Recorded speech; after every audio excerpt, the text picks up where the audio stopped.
Family and fellow soldiers, I'm the Professor, and this is the Moment of Truth. And now the Friday Crime Report. Douglasville, Georgia, June 25th, 2014. 53-year-old Janice Pitts was driving her daughter, Aisha Davis, to work. Janice's 4-year-old grandson was in the back seat of the SUV. Around 2:00 p.m. that day, the Pitts got into the left turn lane, and while waiting to make their turn, all of a sudden, Dewey Green rammed into the back of their SUV with his pickup truck. And just to show that it wasn't an accident, Green put his truck into reverse, then back into drive, and rammed the Pitts family's vehicle a second time. And then he did it a third time. Keep in mind, this thug did this out of the blue to a group of black women and a toddler. Janice Green got out of her vehicle to see who was attacking them. She looked at the back of her vehicle to see how much damage had been done, and that was when this thug hit the gas pedal and crushed the 53-year-old grandmother between his truck and the back of her SUV.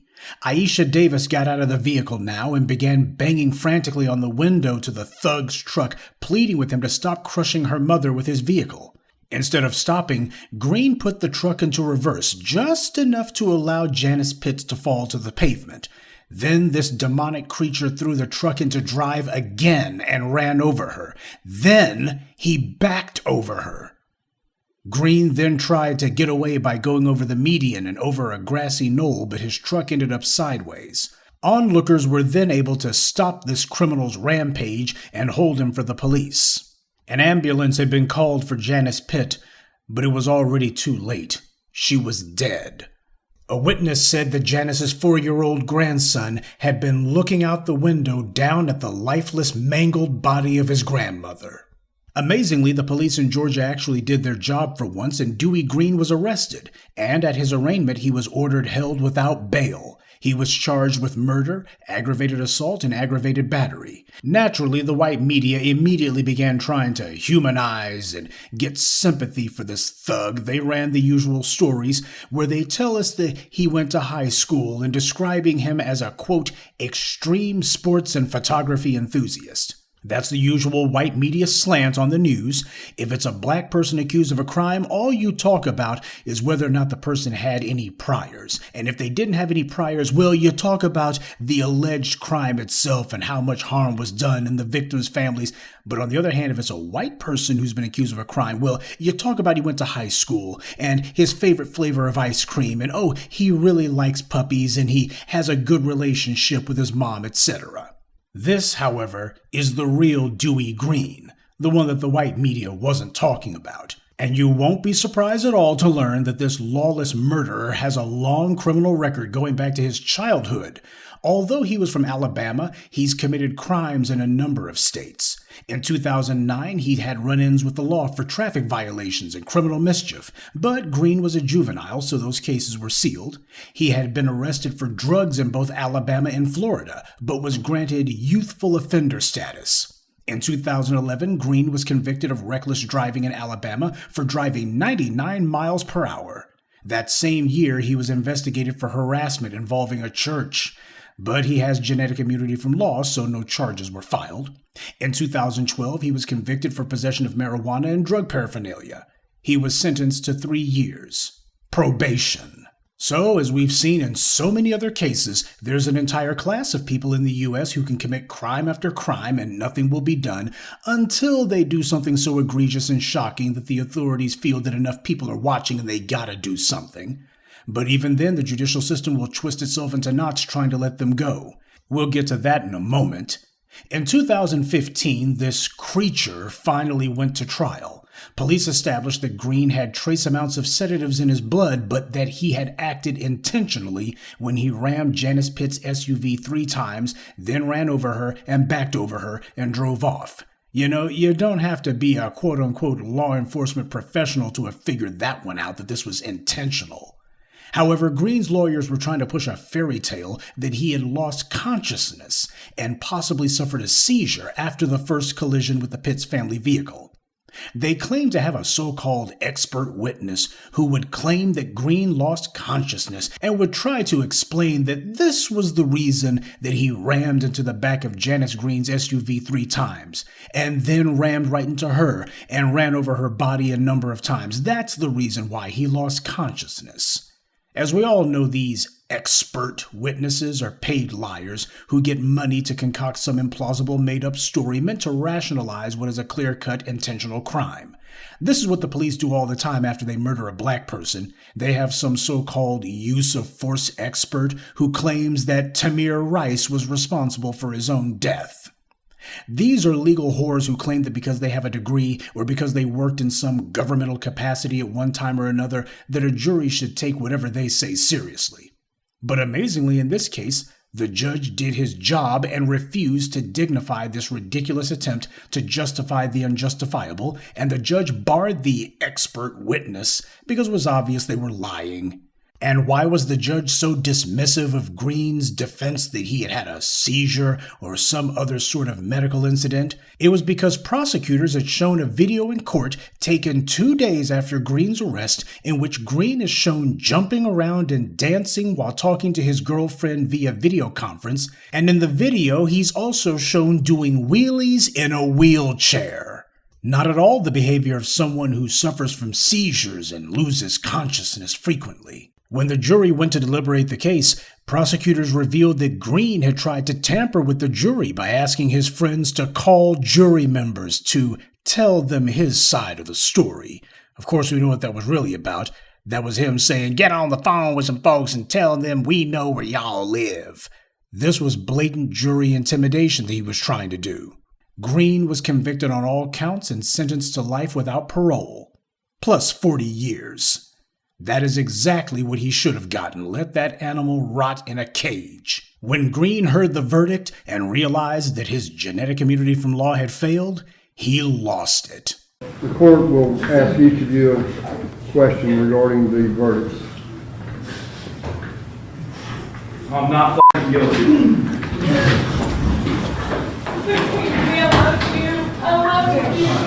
And of course, he wasn't alone. You had the little white supremacist neo-Neanderthals online who were furious, claiming that the charges were excessive and how could he be convicted? What they meant, of course, was how could a white offender be punished adequately for harming a black person? That's what they don't like. This was adequate punishment for the crime. When their racial privilege is threatened, they all go insane. Because the exact same racial privilege that allowed Dewey Green to get away with breaking the law for so long is the exact same racial privilege that the rest of these white supremacists rely on every single day. So, with Dewey Green convicted and put away for life, case closed, right? Well, if he was black, it would have been. But of course, it didn't stop there. Green's attorneys appealed, demanding a new trial on the grounds that the expert witness should have been allowed to testify because they would have changed everything. Initially, a lower state court upheld his conviction. Then they appealed to the Georgia Supreme Court. I guess they figured, hey, white privilege has to kick in at some point, right? And it did. In 2019, the Georgia State Supreme Court overturned the conviction and ordered a new trial, claiming that Green's so-called expert witness should have been allowed to testify because this so-called expert witness, quote, would have given weight and credence to the testimony of the witnesses who testified that Green appeared dazed and unresponsive, or that he appeared to be experiencing some sort of medical event, as well as the defense's argument that Green was not consciously controlling his truck. All 9 of the Georgia State Supreme Court's members signed off on this bit of gibberish. Now, a big part of what an appellate court is supposed to do whenever they're considering whether or not to take on a case is to evaluate whether a reasonable jury would find so-and-so not guilty if certain evidence was admitted.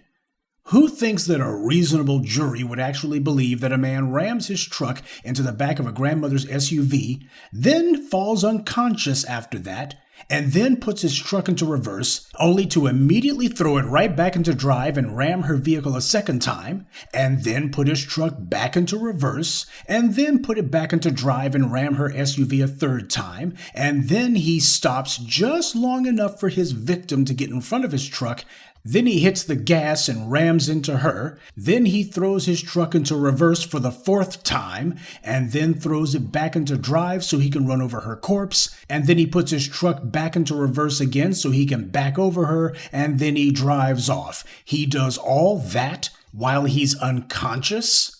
What reasonable jury, hell, what reasonable person with 2 working brain cells would ever believe that?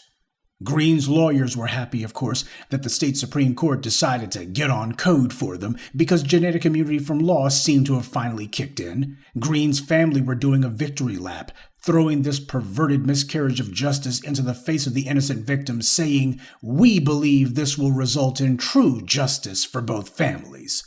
So justice is this animal not going to prison. And by the way, if the Green family's choice of phrase sounds familiar, it should, because it's exactly what Kristen Clark's DOJ attorney said to the judge in the federal trial of Ahmaud Arbery's murderers.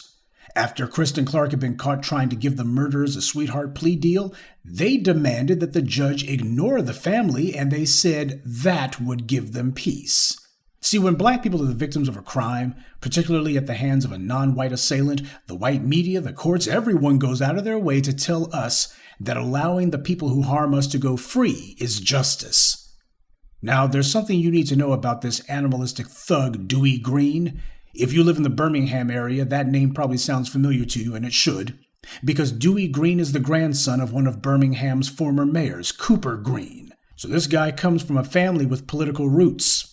Does anyone seriously doubt that the Old Boy Network was trying hard as hell in Alabama to engineer a backdoor acquittal in Georgia? You're an idiot if you doubt it. Or perhaps you believe that a man can fall unconscious and then correctly throw his car into reverse and drive several times, crush an old woman with the front of his vehicle, running over her twice, and then drive away.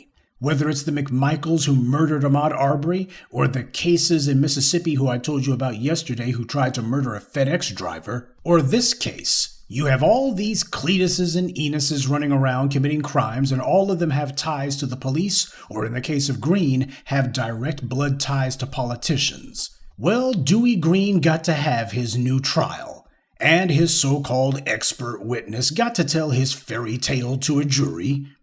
And it changed absolutely nothing. He was convicted a second time on all counts, and this week he was resentenced to life in prison without parole, plus 40 years. I love saying that. No change in the verdict, no change in the sentence. All that for nothing. Now, when something like this happens, the entire State Supreme Court of Georgia needs to be removed. The members of Georgia State Supreme Court are elected by the people, and I don't know if Georgia's law allows its Supreme Court members to be recalled, but if it does, then it certainly needs to happen after this. As for Dewey Green, I wonder how loudly he screamed the second time he got convicted. He and his inbred family and their reprobate supporters can hold this L again. And you can see them online, by the way, raging and flinging their feces across the comments sections, just like they've been doing for the last 8 years. So it seems Green's family was right after all. The second trial did result in justice for both families. Dewey Green's family deserves to see their hopes of evading the law crushed. They deserve to get their hopes up only to have it end in defeat a second time. How devastating it must have been to think that he had some judicial momentum going, that if one court was willing to ignore the law for him, then the other courts would take a hint and get on code too. The plan was for him to white-splain his way to a small 5-year sentence, maybe even time served. And why not? Genetic immunity from law has allowed countless other guilty offenders like Ethan Couch, the so-called affluenza teen, to get a slap on the wrist. Only it didn't happen this time. And that's exactly what the Green family deserves. That is justice. And it's now sunk in for Dewey Green that he threw his entire life away. That day that he intentionally and heinously murdered Janice Green was the last that he would ever spend outside of a cell. He's been in a cage since he was 23 years old. He's 31 now.